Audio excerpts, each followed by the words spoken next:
Eh bien, bonjour tout le monde. On est de retour avec Dr Gagner du CHUS pour nous parler de la campagne, le premier projet qu'on a financé dans la phase 1, qui est notre campagne Propulsons la recherche sur la COVID-19 et les maladies infectieuses.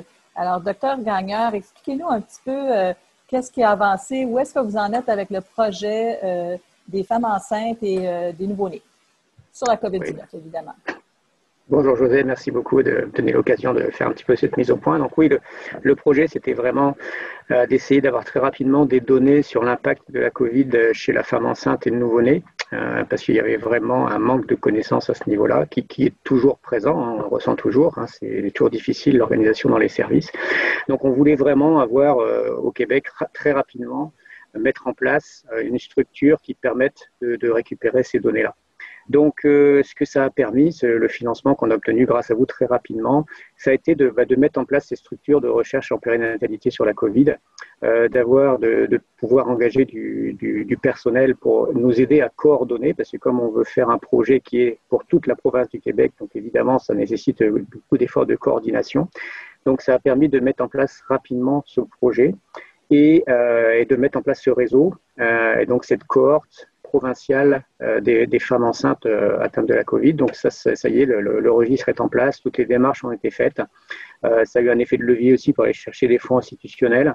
Et également, ça a permis de recueillir des premiers prélèvements de femmes enceintes atteintes, de placentas, etc., pour pouvoir débuter les recherches sur la réaction inflammatoire, sur la présence de virus, etc., sur les conséquences de ces infections à Covid chez la femme enceinte. Donc voilà un petit peu où on en est, et puis ce réseau avance bien, puis on est vraiment très très content d'avoir pu mettre ça en place. Mais bravo, franchement, on a mis, en tout cas nous, on a commencé votre financement à partir de mars lors de la COVID, et c'est incroyable de voir à quel point vous avez mis en place rapidement ce projet-là, des ressources en place, vous avez collecté des données. Je trouve ça exceptionnel. Puis ça, c'est grâce à tous les donateurs qui ont bien voulu donner pour donner ce fonds de démarrage-là à tous ces chercheurs dont vous êtes co-directeur avec Dr Boucaran. Vraiment, c'est exceptionnel. Et nous sommes dans toujours cette phase 1-là se termine. Nous rentrons dans une phase 2 de campagne avec d'autres projets de la COVID. Nous maintiendrons votre projet et on reviendra pour avoir plus d'informations dans quelques mois. Mais y a-t-il autre chose que vous voulez dire avant qu'on se quitte, Dr Gagner?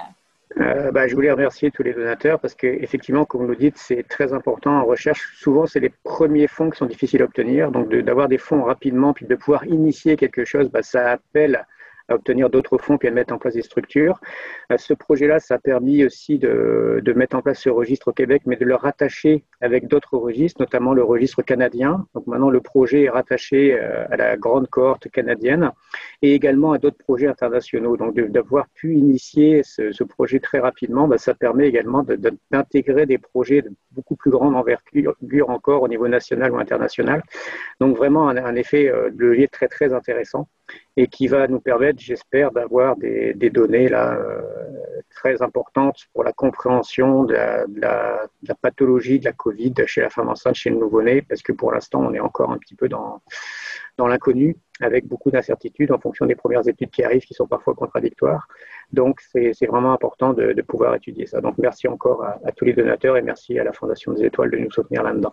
Merci à vous parce que c'est exceptionnel la vitesse que vous avez mis ça en place. Puis on se croise les doigts. On a beaucoup hâte d'apprendre que ça va. Toutes les informations que vous pouvez nous donner seront très bénéfiques pour nous et nos donateurs. Et on vous souhaite encore des bons mois de recherche et on se retrouve dans la phase 2. Merci beaucoup. Merci beaucoup. Bonne journée à tous.